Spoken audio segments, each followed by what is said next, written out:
You explain your choice. Step by step, you justify it. Each detail feels necessary. Suddenly, the other person stops talking. No interruptions, no reactions. The pause feels calm. But it isn't neutral. Every word you add, every nuance you reveal, shifts the balance.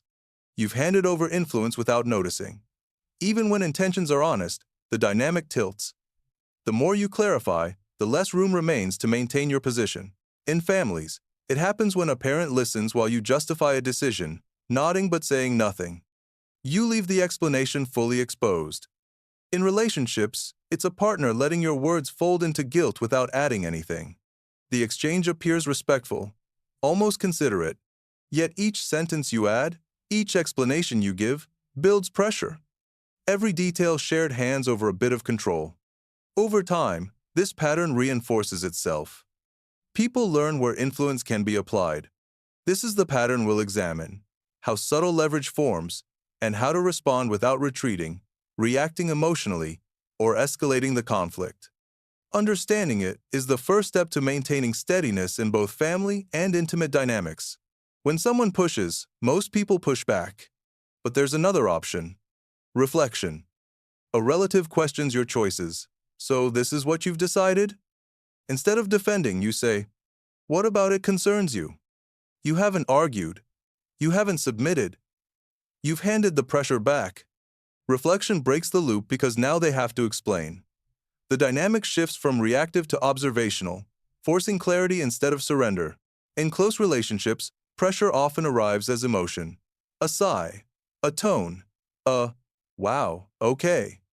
If you rush to fix the feeling, the pattern strengthens. Neutrality doesn't mean disengagement. It means not feeding urgency with emotion. I hear you. We can talk later. Steady, calm, contained. Emotion is powerful, but only when chosen, not extracted. By responding deliberately, you maintain stability while signaling that the interaction will proceed on balanced terms. People who push rely on speed. Quick answers. Immediate reassurance. Instant availability. When you slow down, even slightly, the balance shifts. I'll get back to you. Let me think. That pause isn't distance. It's self-command returning. It signals that responses are measured, not reflexive, creating space for deliberate judgment rather than emotional reaction. Some dynamics survive on reaction alone. A family member provokes you, waiting for your response. A partner revisits the same argument, hoping for emotional fuel. Instead of confronting every moment, you reduce engagement. Short responses. No escalation. No performance. Attention is currency. When it's no longer automatic, behavior changes. The expectation of reaction diminishes, and the dynamic either stabilizes or reveals its limits. Oversharing creates access.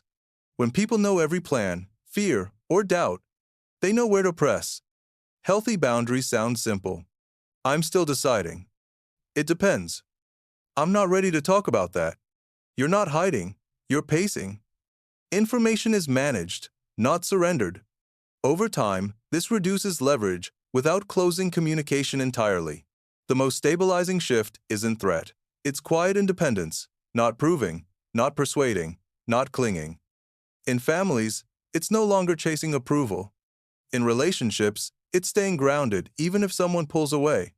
When people sense you're choosing the connection, not depending on it, pressure loses its grip. The dynamic moves from reactive influence to mutual respect, and interactions become steadier. This isn't about control. It's about not being pulled.